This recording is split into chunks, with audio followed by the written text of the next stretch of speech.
Okay, here's where we are. Mark 15. I think we might have it. Okay, so using this tiny screw kit, I got this on Amazon. It was only a couple bucks, and it's 800 pieces of M1, M1.2, 1.4.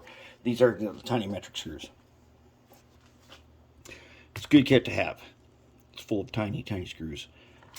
They're like, like the screws found in glasses. So the bottom cover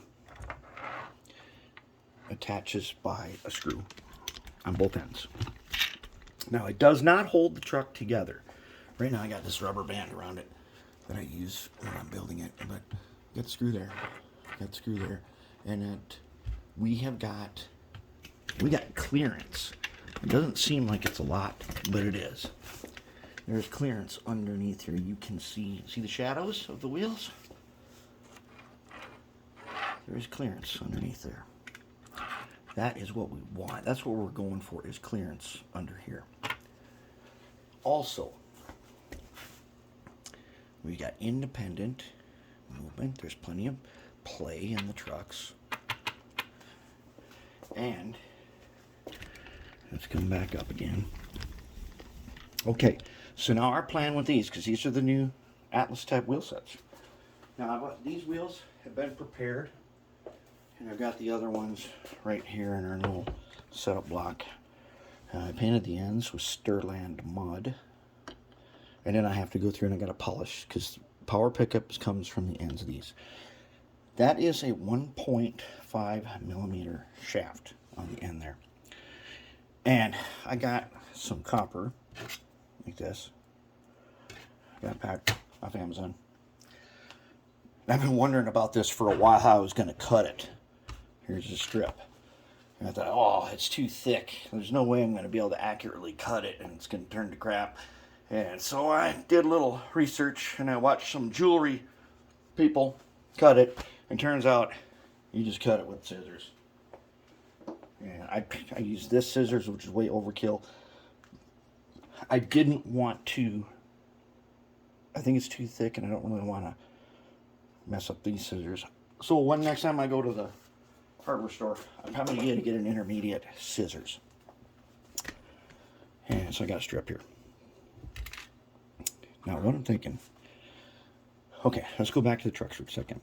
Got this 1.5 millimeter shaft. Here are the Mark 14 2-axle side frames.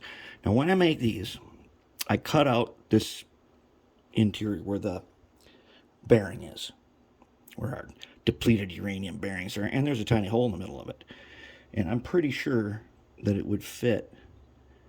I could make them turn, but if I did that, it'd be cool to see them rolling down the track and having these things turn. But then we're going to lose our independent suspension. And that's one feature I don't want to give up. I think if I make a 2-axle version where it doesn't matter so much, I'll put these on as caps. And the caps will hold this copper strip on. So what I'm going to do with this, I'm going to cut it here and make one for these two. And then I'm going to cut it, the next piece, I'll cut it here and make one for these two. And then they will overlap in the middle. That will keep it so it's not rigid. And all the wheels will still be able to travel over rough track. That's what we want. We want something that travels rough track. Because no matter how good your track work is, there are things that are unavoidable that will change the shape of your track over time. And we want something super reliable. And it is going to be a giant. It'll be 1804 booster. But I think we got it. And now that we have it, we're going to have to sacrifice this truck here. It's all greased up with the red lithium and everything. We're going to have to sacrifice it. I'm going to glue the whole case shut with super glue and baking soda and just seal it up. And if it doesn't work, I'll just rip it apart, and I've got spares. But we'll be able to identify any problems if that does happen. But right now, it does work, and there's no click in that worm gear. It's pretty nice. So there we are, the Mark 15 truck. I believe it is ready. I'm going to seal it up, and then we're going to work on these copper strips, and we're going to get hangers.